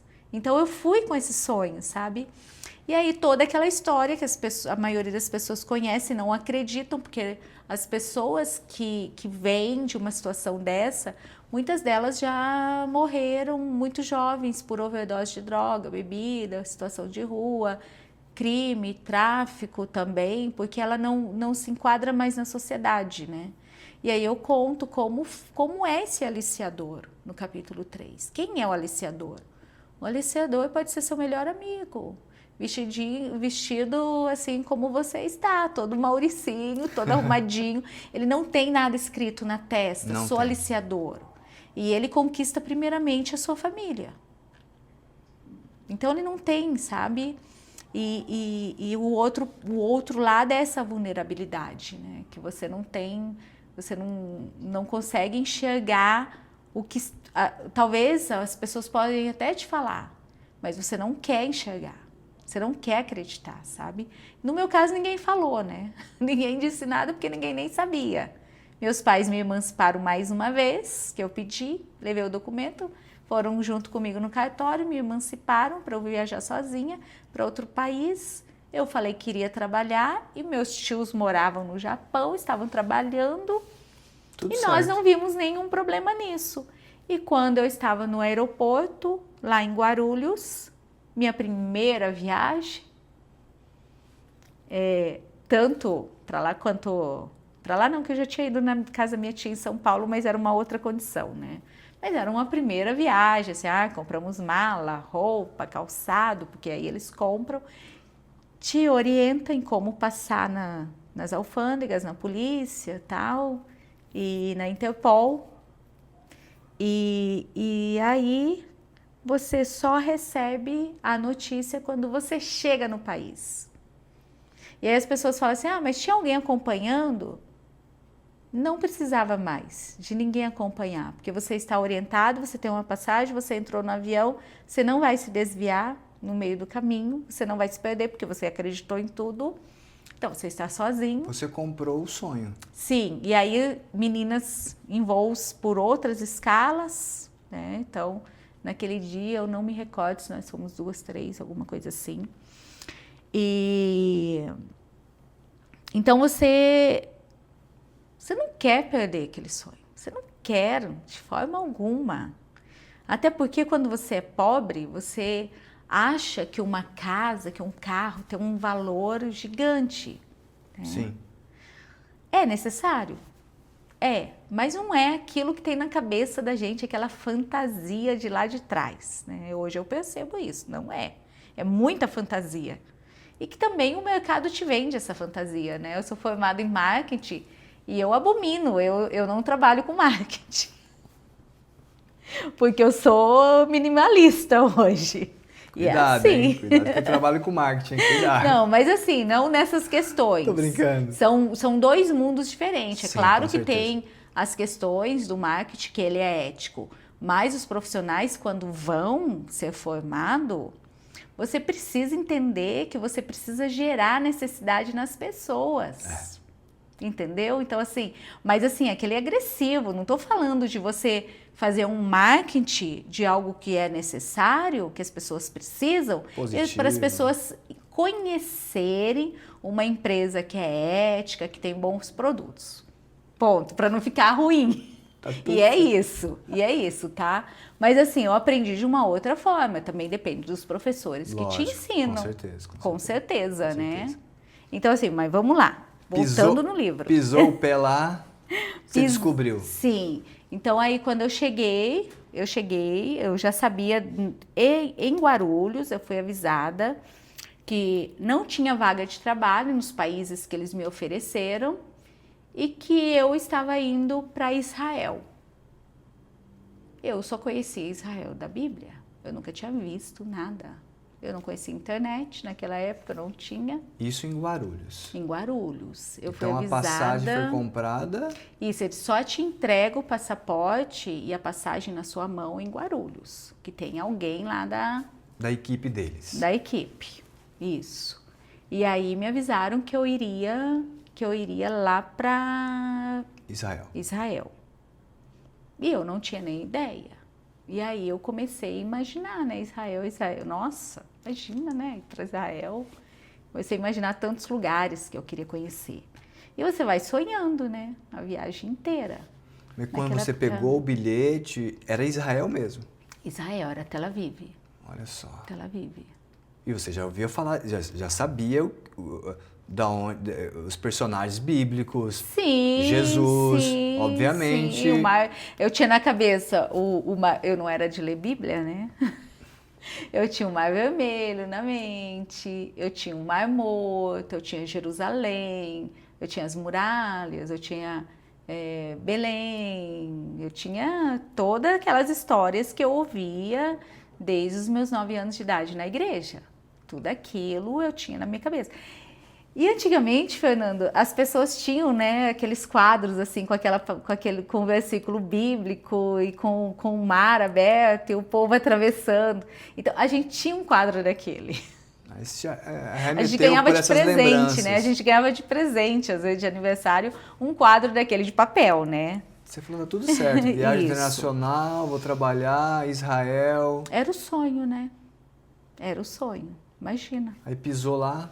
Então, aí quando eu cheguei, aí tinha uma pessoa me aguardando, um homem jovem me aguardando, e ele me avisou, e todo sorridente, muito simpático. E ele falou assim, vamos aguardar que tem mais as garotas. Na verdade foram mais 2. Então vamos aguardar que vão chegar mais garotas e tal. E aí a viagem toda, sabe, assim, mostrando, olha. E aí nós fomos para Eilat, que é uma cidade de turismo. E que é banhada pelo Mar Vermelho. Tem uma praia, né, o Mar Vermelho, e do outro lado tem a Jordânia. E aí nós fomos para e o caminho assim todo muito simpático, tal, nunca me esqueço, né, daquela simpatia, tal. E aí quando nós chegamos no apartamento lá em Eilat, ele foi explicar as regras. Aí ele explicou as regras. Ele falou, olha, vocês vão ganhar $1.000 por mês, assim como foi combinado. Mas vocês comem e dormem depois de no mínimo 12 programas diários. E era de 12 a 20. Se denunciar, eram dois termos. Se denunciar, eu sei o nome do seu pai, da sua mãe, dos seus irmãos, o seu endereço da casa, a casa vai pegar fogo, com eles dormindo, ou um carro vai atropelar. Aterrorizando. Se denunciar era esse o termo. Se tentar fugir, não vai voltar viva. Morte. Era isso. E aí assim, você tem um contrato comigo, você me deve as passagens, você me deve as coisas que foram compradas, o passaporte, o visto, a viagem que foi feita, porque não se faz, né? O passaporte não se fazia, né? Na cidade que a gente morava, era lá em Foz do Iguaçu. Então tinha o custo de ir e voltar para Foz. Todo esse custo Tudo estava na sua conta. Tudo anotado. Na época, ele colocou, isso em 93 para 94, era $16.000 que eu devia para ele. Então, no mínimo, você teria que trabalhar... Era assim, era obrigado a trabalhar 1 ano para pagar a dívida. Ou, você não quer ficar aqui, você paga hoje. E aí você pode sair, você pode ir embora. E com certeza 16 mil dólares. as pessoas convidadas ou iludidas não Ninguém tinham tinha, não era dinheiro. só pobre.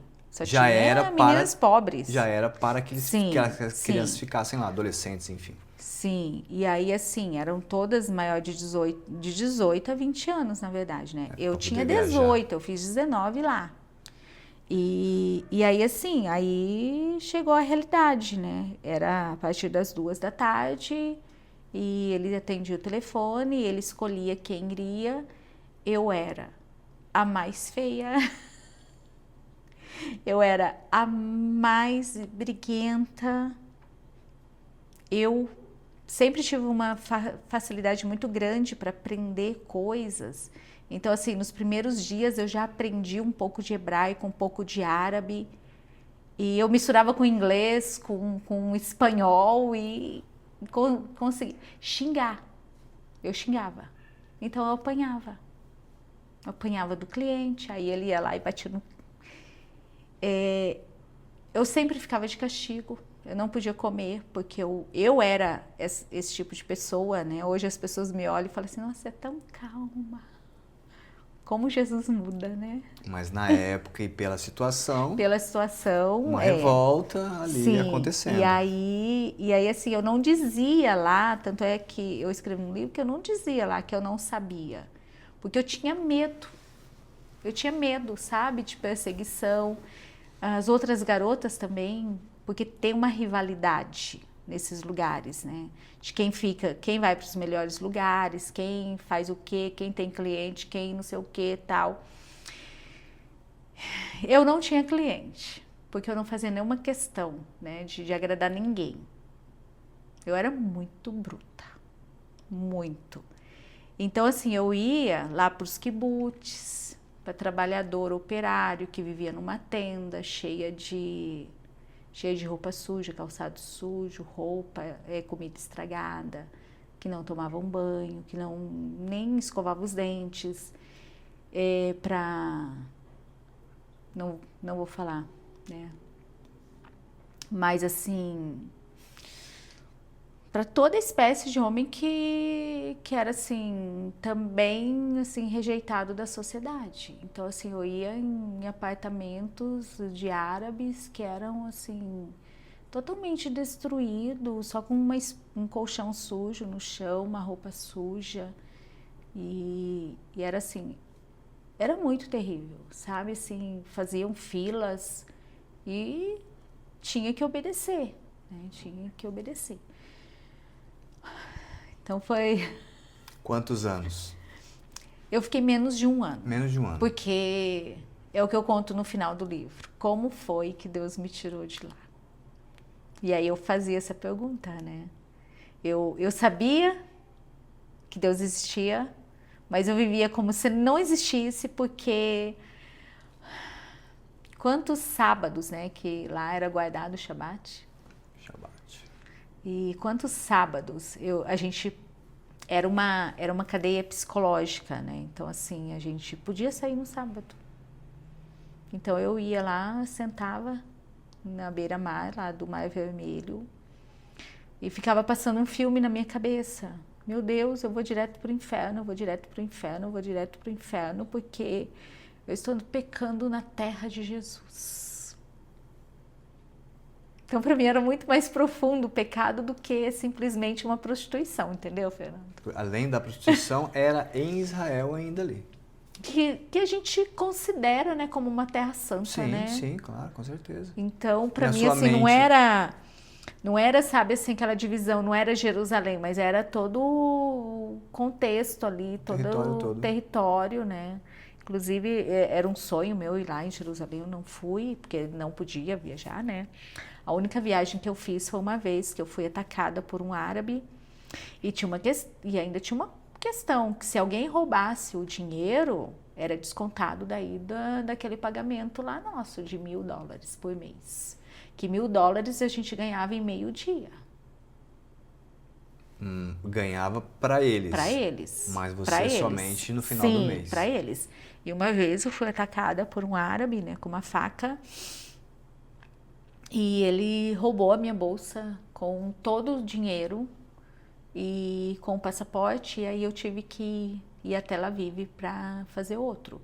Foi a única viagem que eu fiz, estando lá. Então você ficou 8 meses. Mais ou menos. Mais ou menos isso. Mais ou menos isso. Tá, e chegou 8 meses, o que aconteceu para você se libertar disso? Eu adoeci.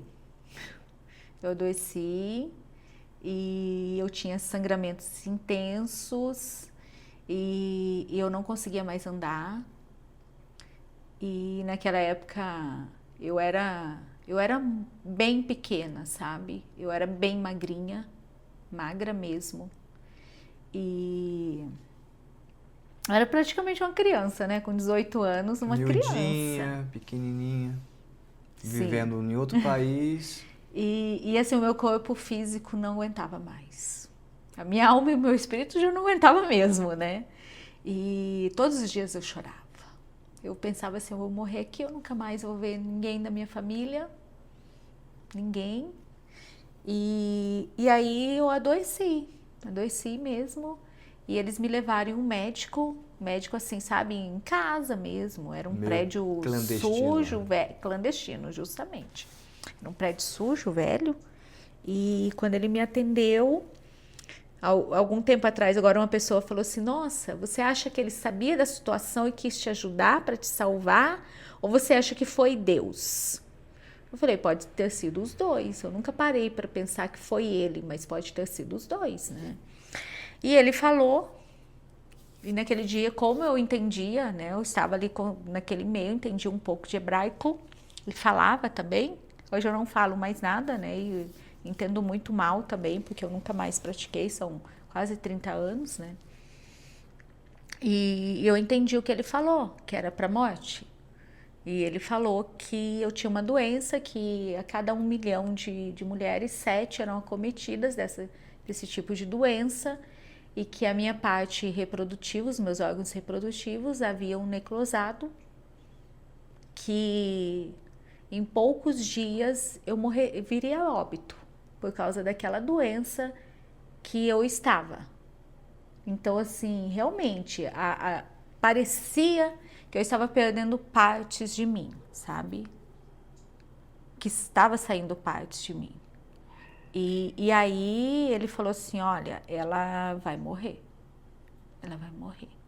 Quando nós voltamos lá, que a gente chamava de escritório, que na verdade era um apartamento, e que era o brasileiro, tinha o russo, tinha todos os outros, e era um hotel, uma parte hotel. Tinha várias meninas de várias outras equipes, sabe? Assim, meninas que vieram também, e no caso, assim, algumas foram raptadas mesmo, sabe? Não sei se você já assistiu aquele filme Tráfico Humano. Tem alguns, então, na verdade era isso. E a gente era proibido de conversar com elas, mas às vezes a gente dava uma escapada e a gente conseguia conversar. Saber das histórias. Sim.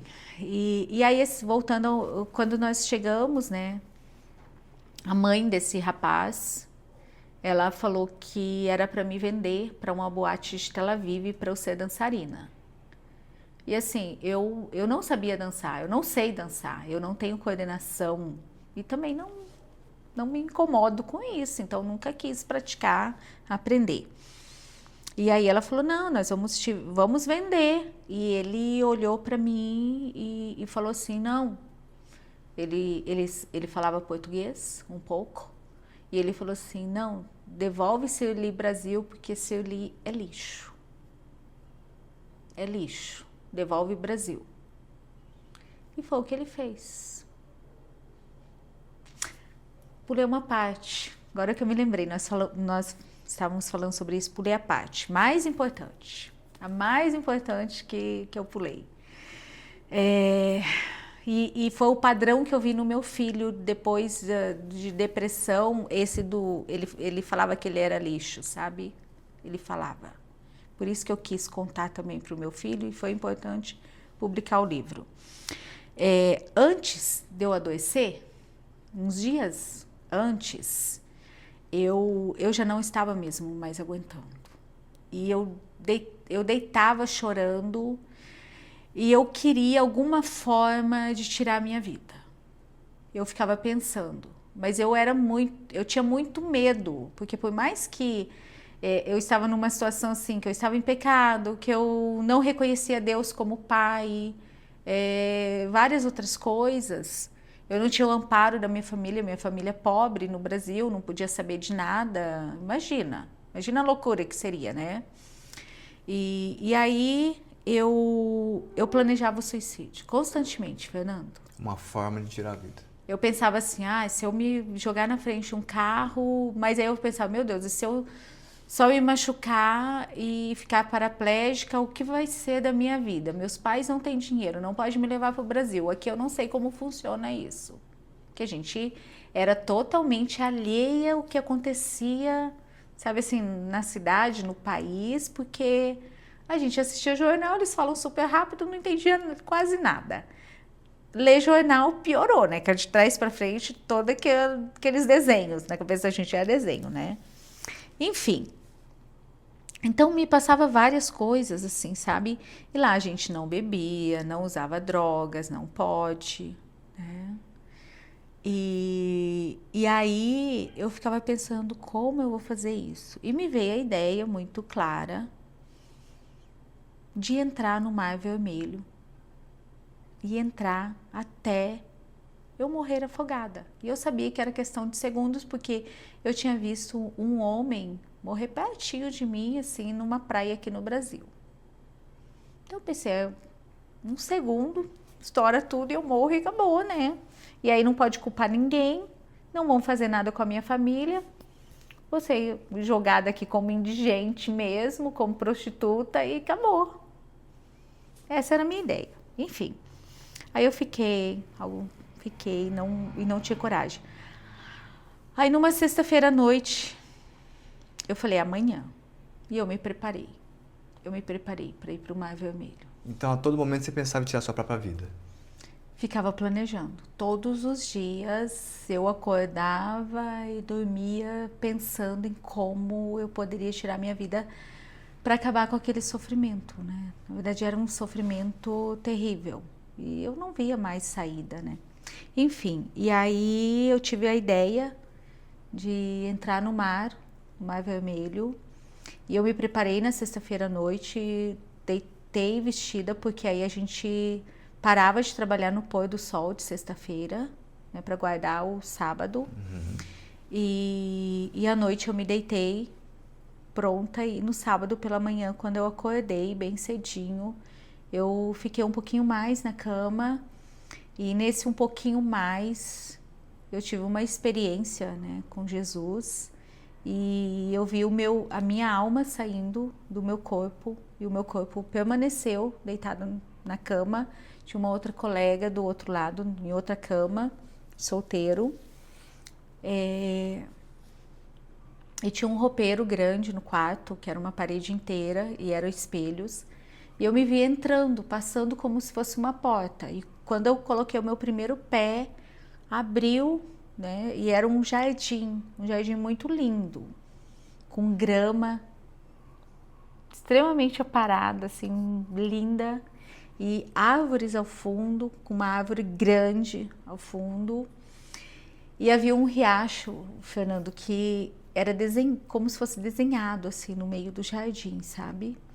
E eram pedras brancas no fundo do riacho, com água cristalina, que você conseguia ouvir o som da água correndo naquele rio, né, bem rasinho.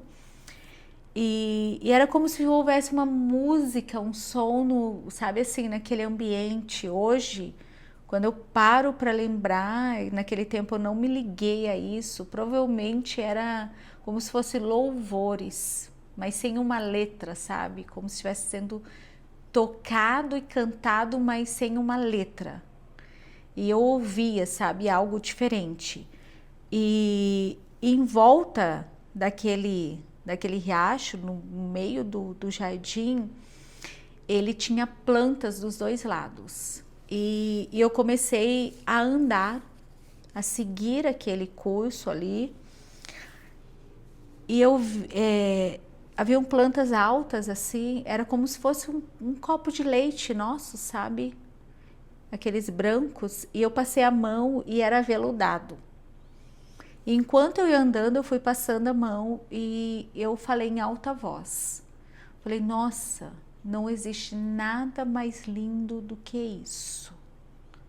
E quando eu disse isso, eu senti uma mão no meu ombro. E eu senti, sabe, que havia alguém perto de mim, como se tivesse uma luz, uma roupa branca, eu não sei te definir, tá, exatamente, porque eu não vi, eu senti. É muito diferente, né? Aquela presença. Eu senti. E era uma mão que, assim, era como se fosse uma mão quente, que ao mesmo tempo era pesada, mas era macia, era leve. Não tem como descrever. E aí eu ouvi sussurrando no meu ouvido. Como eu disse, eu falei assim, nossa, não existe nada mais bonito do que isso. E aquela voz sussurrou no meu ouvido, existe sim, o meu amor por você é mais bonito do que tudo. Uau. E ali eu voltei, e quando eu voltei, eu já pulei da cama, falando, ele me ama, ele me ama, ele me ama, ele me ama. E aí passaram poucos dias para eu adoecer, eles me levarem ao médico e eu retornar ao Brasil. Foi isso que aconteceu para eu sair de lá. Que sempre as pessoas me perguntam, eu falo, compra o livro. Compre o livro, gente. Compre Mas o eu já livro. falei aqui, mas compre o livro. Compre o livro. Tem detalhes que só no livro. Só no livro. E vou falar também hoje o objetivo. O livro acabou ficando comigo, né? É Pastor Valdir, na verdade não é Valmir, Pastor Valdir. Me ajudou bastante nesse processo do livro, tal, mas o livro ficou comigo. Hoje, quando eu vou fazer alguma palestra, alguma fala, testemunhar em igrejas, chá de mulheres, eu não cobro nada e enquanto Deus me permitir, eu nunca cobrarei. Eu tenho um propósito, né, de não cobrar para ir em outra cidade, aqui próximo, sendo próximo, é claro, né. E eu levo os livros, eu também não digo, tem que comprar o livro, não. Eu às vezes até esqueço do livro no carro e as pessoas me pedem, falam, traz lá o livro que nós vamos te ajudar a vender. Por quê? Esse livro hoje tem um propósito. Desde 2017, eu sou ofertante mensal para missões, no projeto lá em Beira, em Moçambique, África. Eu não conhecia, eu nunca pensei que eu iria pisar naquela terra. E Deus me deu um chamado. O ano passado, no início do ano, Deus usou 2 profetisas para falar. Eu te levarei para um povo que vai te amar. E você vai amá-los. E eu tinha uma carência muito grande, Fernando, que eu nunca dizia para ninguém. Que era de um abraço. Que era de ser amada. Porque eu sempre achei assim, eu não preciso que ninguém me ame para eu ser alguém. Porque eu tenho Jesus, porque eu tenho capacidade para trabalhar, sabe? Eu tenho facilidade de aprendizagem. Então, assim, eu nunca falava. E o ano passado eu recebi essa palavra. Em seguida, eu recebi uma palavra que eu iria fazer parte de uma reunião com autoridades em outro país, que eu iria representar o Brasil. E essa irmã que me entregou essa palavra, ela falou assim, irmã, eu vejo um nome, faculdade. E depois de 15 dias eu recebi o convite e aconteceu realmente, para resumir a história, né? Eu fui o ano passado, no mês de novembro, para Moçambique, estive em Chimoio, representando o Brasil, estive juntamente com o presidente de Moçambique, fiz parte de uma mesa redonda com reitores de universidades, da universidade de lá e de outros países também. E de lá eu pude ter a oportunidade de ir em Beira conhecer o projeto, que já não é mais o projeto, hoje eu não estou mais naquele projeto, que era a Campla África, que é da Presbiteriana Renovada, com a missionária Jaqueline, o filho dela, o Manassés, lá de Cianorte. Apoiei o projeto mensalmente, fielmente, porque era um propósito que eu fiz com Deus, de 2017 a 2020, início de 2023. E hoje eu estou em outro projeto com crianças, né, que é da Igreja Assembleia de Deus, que é um outro ministério lá, mas que é apoiado pela Assembleia de Deus aqui de Sinop. Né?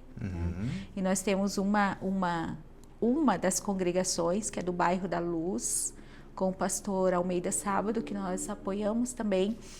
E hoje esse livro vai para esse projeto, né? Ele está R$35 e ele vai para ajudar a alimentar as crianças, que as crianças lá nós temos em média, em um dos lugares onde tem um orfanato, são alimentadas 900 crianças por dia, uma vez ao dia, com um prato de arroz e feijão.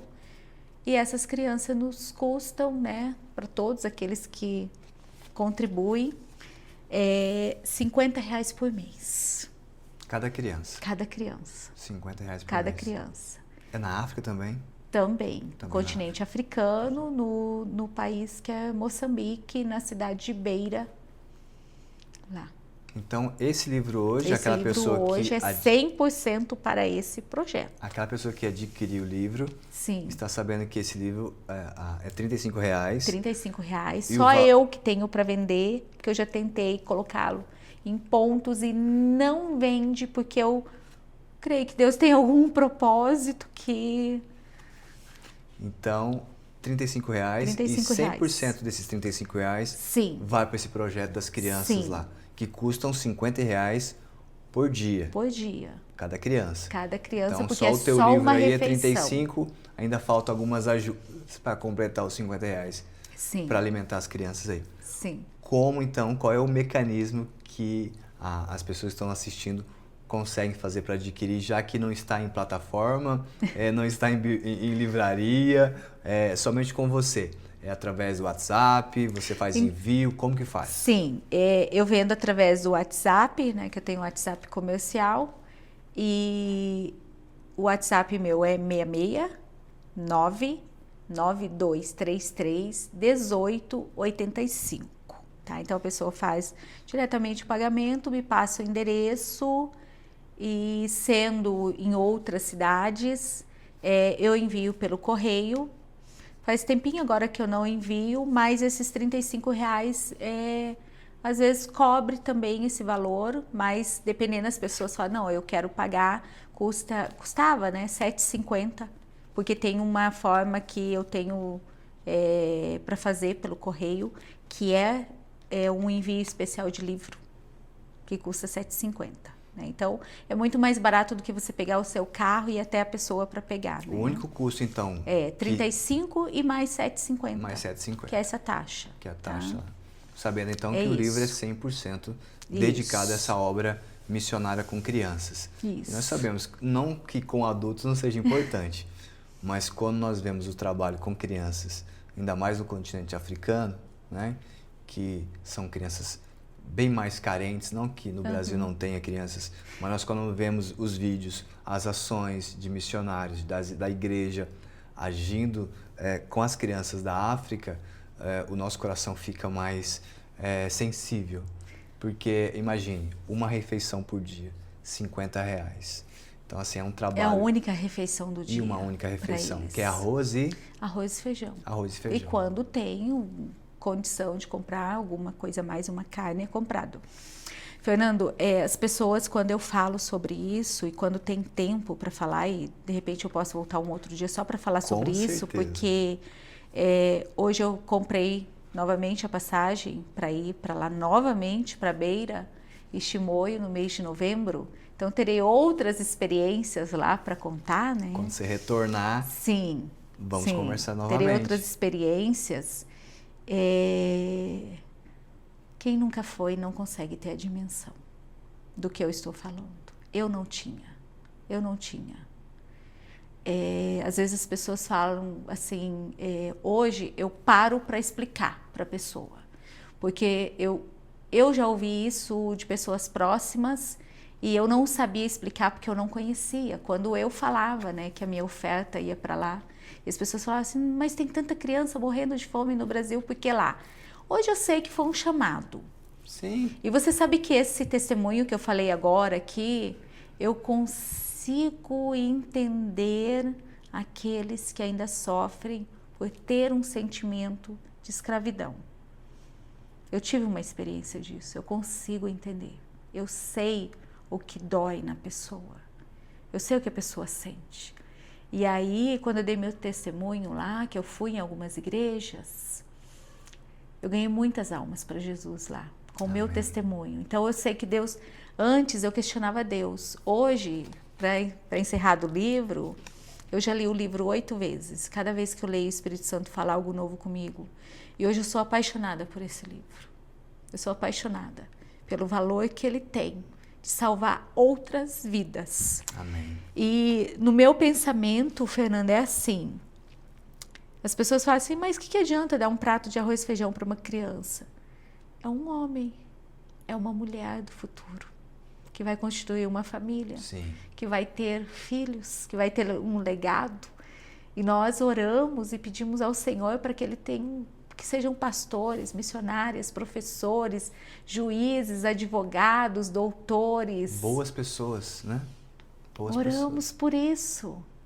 E aí, E não vamos falar das questões políticas, até porque a gente não pode falar, porque senão não posso voltar. Vamos falar das questões que nós entendemos enquanto cristão e que é o nosso papel. Que eu estava falando, Fernando, já fui parada várias vezes por pessoas falando assim, tá, mas por que eu alimentaria criança lá? O primeiro motivo é esse, porque eu não estou olhando, eu não posso alimentar todos, você não pode alimentar todos, talvez nós não possamos, mas cada um é único, é precioso, é uma alma, e é um homem ou uma mulher que vai crescer e que vai fazer outras coisas, né? Enfim, primeiro motivo. E que é amado por Deus. Ele vai sentir que é esse criado, amor, né? Ele vai sentir, Nessa ele vai ajuda. sentir, sim. Como nós falamos lá no começo, são os pequenos milagres. Sim, alguém está olhando para eles. Verdade. Alguém os ama. E ama por quê? Porque é amado por Deus. E isso a gente vai passando um para o outro. Verdade. Sabe por que eu vim aqui? Porque Deus me deu essa oportunidade, porque Deus me ama, porque... Entendeu? Você vai fazendo as coisas acontecerem. Segundo, as pessoas me perguntam assim, tá, mas por que as mulheres não tomam anticoncepcional? Simples, queridos. Primeiro, não tem emprego. Eles não têm conhecimento. Não têm internet. Não têm televisão. Não sabem ler e escrever, a maioria dos adultos. Mulheres, isso agora eu estou falando do que eu conheço, da realidade, tá? É tudo? Não, é igual o nosso país também, tem lugar que tem condição, tem outros, mas a maioria não tem. Sim. Né? Tem lugares que tem grandes construções e tal, mas a maioria não tem. E essa maioria está nos lugares mais distantes, que não tem acesso a nada. Mulheres que já tiveram 8, 10 filhos que nunca foram ao hospital e não têm nem ideia do que seja um anticoncepcional. Sim, não tem informação. Não tem hospital público. Não tem farmácia pública, igual, sabe, essas que quase zero, alguns medicamentos são gratuitos. Não é assim lá. A universidade a qual hoje eu já estou, eu me vejo lá dentro, né, da universidade, tenho contribuído com alguns trabalhos, algumas coisas, é pública, mas é paga. E como que as pessoas pagam isso? Entendeu? Então, assim, é muito cômodo a gente falar por que as mulheres não tomam anticoncepcional. Simplesmente porque não tem. E não tem condição de comprar. Eles não têm energia e água. Eles moram em muitas pessoas, mas muitas mesmo.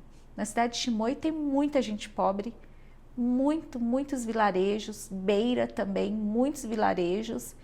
E é assim, não tem água, não tem energia, não tem nada. Então, como é que nós vamos falar? Como vai chegar a informação até essas pessoas? E aí, as crianças já estão lá. Nós, como cristão, nós vamos simplesmente virar as costas? Então, assim, não, sabe? Nos primeiros dias, meu marido às vezes até falava, para de falar um pouco, mulher. Porque, assim, eu chorava todos os dias. Eu chorava quando eu voltei. Porque, Fernando, nós não temos a mínima consciência do que nós temos aqui no Brasil. Verdade. Lá os melhores jantares de quem tem dinheiro, classe média alta, não chega perto ao jantar cotidiano nosso, porque o alimento também é racionalizado. Eu fiquei em um hotel 5 estrelas lá. Não foi eu que paguei, tá? Que eu não ficaria. Eu fiquei no hotel 5 estrelas. Luxo. Banheiro com banheira. Sabe, assim, um luxo. E na hora da refeição, no restaurante internacional, 5 estrelas, você tem que escolher. E qualquer hóspede, tá? Qualquer hóspede. Não é porque a companhia aérea que nos deixou 1 dia e meio no aeroporto e cancelou o voo 5 vezes. Por isso você ganhou esse benefício? Por isso eu ganhei uma noite no hotel, depois de ficar pra lá e pra cá. É assim, Racionado. você vai ter que escolher. Bem Se racionado. você pegar água, você não pode pegar refrigerante ou o sumo, que é o suco de caixinha. Os pratos, 2 pratos, um de salada, um que eu achei que era salada, alguma coisa, era um macarrão feito com vinagre, e você tem que escolher um dos 2. E na noite, lá no aeroporto, quando nos levaram para fazer uma refeição, você não vai pegar o prato, são eles quem pegam o prato e vai te perguntar, você quer arroz, que é arroz temperado que eles comem, e muito gostoso, muito bom. Arroz temperado com condimentos de lá, arroz, mas é um temperado só o arroz mesmo, não tem carne, não tem nada, tá? É só a cor e o tempero.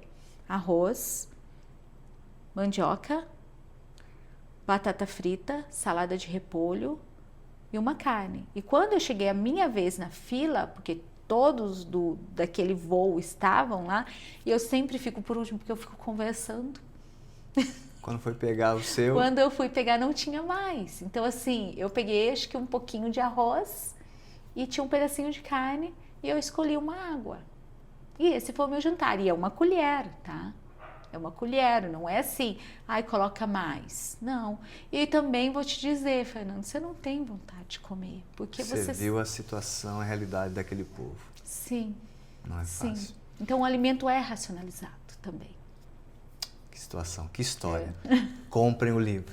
Compre o livro e me aguarde em dezembro para contar a parte da viagem. Quero te agradecer por esse bate-papo. Obrigada, pela eu tua que história, agradeço. por você ter aberto o coração, tanto contando o livro quanto o teu testemunho. Eu sei que você conta em lugares que você visita, igrejas, enfim. Uhum. Até porque... E agora empresas têm me convidado. Olha só. Empresas. Porque o que você passou, talvez em níveis, talvez pessoas já passaram, estão passando, talvez não na mesma proporção da mesma história. Sim. Mas já vivenciaram situações difíceis. Mas com dores iguais. Com dores iguais. Então, obrigado pelo teu testemunho, porque eu sei que pessoas que estão nos assistindo agora, talvez estão passando alguma dor. E quando vão perceber a sua dor, do que você está contando, e vão avaliar a dor dela, elas vão colocar, como diz a minha esposa, coloquei minha dor no bolso. Alguns falam e isso. fui, porque não é muito fácil. Não. Quero te agradecer mais uma vez por esse bate-papo. Eu que agradeço. E eu gostaria de, antes de encerrar, que você pudesse fazer uma oração para quem está nos assistindo. Ok, vamos fazer. Vamos fazer. Agradecer a Deus primeiramente, né, por essa oportunidade. Amém. Por esse convite que é tão precioso, né, e que esperamos que milhares de pessoas tenham acesso a esse momento de conversa e eu creio Amém. que Deus já preparou. Amém. Então vamos orar. Amém. E quem nos ouvir, que receba essa oração, né? Que Amém. convide o Espírito Santo para fazer morada contínua com Ele, que é isso que eu faço todos os dias. Amém. E muitos dias eu falo, Senhor, ó, vamos comigo, eu vou trabalhar, não tô legal hoje, não tô muito afim de algumas coisas, tal, que às vezes a gente tá tão cansado, né? Tanta coisa para fazer, e Ele está comigo, e aí eu já mudo o meu comportamento, já chego feliz, já esqueci que estava cansada, Amém. porque Ele alivia as nossas cargas, Verdade. né? E a gente não dá valor e não convida, né? Então vamos convidá-lo nesse momento. Amém. Querido Deus, nós te louvamos, Senhor, por mais essa oportunidade, por mais esse dia de vida. Muito obrigada pelo teu cuidado. Senhor amado, e nesta hora nós queremos apresentar, Senhor, aqueles que estão nos ouvindo, que irão ouvir ainda. Eu sei que o Senhor tem um propósito na vida de cada um que te busca, Senhor. E aqueles que estão afastados, assim como eu me afastei. Senhor amado, que o Senhor possa falar ao coração dessas pessoas. Senhor, aqueles que estão tristes, aqueles que estão em depressão, que foi um momento também que eu passei várias vezes, mas que o Senhor trouxe a cura a mim, que o Senhor possa curá-los também, porque eu creio que o Senhor é um Deus de milagres, que o Senhor continua curando, que o Senhor continua resgatando, que o Senhor possa resgatar aqueles que já desistiram de viver, aqueles que desistiram de um relacionamento com o Senhor, com o cônjuge, com os filhos, que o Senhor possa restaurar esses relacionamentos nesta hora. Pai amado, eu quero apresentar aqueles que estão enfermos, assim como eu também estive, que o Senhor trouxe cura. Eu sei que o Senhor pode curá-los neste momento, aqueles que estão num leito, no hospital ou na casa, que o teu Espírito Santo possa derramar uma unção de cura nesta hora. Pai amado, aqueles também que desejam ter uma profissão, aqueles que não acreditam ser merecedores, ou aqueles que acham que não têm habilidade suficiente, que o Senhor possa dar essa habilidade para todas essas pessoas que necessitam. Pai amado, que o Senhor esteja sempre com elas, porque nós cremos que o Senhor tem, sim, Senhor, uma hora, um resgate para cada um daqueles, Pai, que estão cansados, oprimidos, que o Senhor possa renovar as forças deles nesta hora. Pai amado, nós queremos te louvar e te agradecer e confiar que o Senhor já tem feito grandes coisas na vida dessas pessoas que estão nos ouvindo nesta hora. Cuida deles, papai, dá um abraço naqueles que precisam, consola, Senhor, a viúva, conforta, Senhor, o órfão, Senhor, e que nós possamos cada dia mais olhar, Senhor, para o Senhor e ser mais gratos. Que o Senhor continue trabalhando em todos os corações, Senhor, assim como os nossos também. Pai, eu louvo pela vida do Fernando, por esse projeto. Que o Senhor continue, Senhor, abençoando, guardando a vida dele, guardando a família dele, Senhor, guardando tudo aquilo que o Senhor tem preparado, Senhor, daqui para frente também, Senhor. Pai amado, renova as forças dele todos os dias. Nós te louvamos e te agradecemos, papai, por tudo. Em nome do Senhor Jesus. Amém. Amém, amém. Amém. Mais uma vez, obrigado.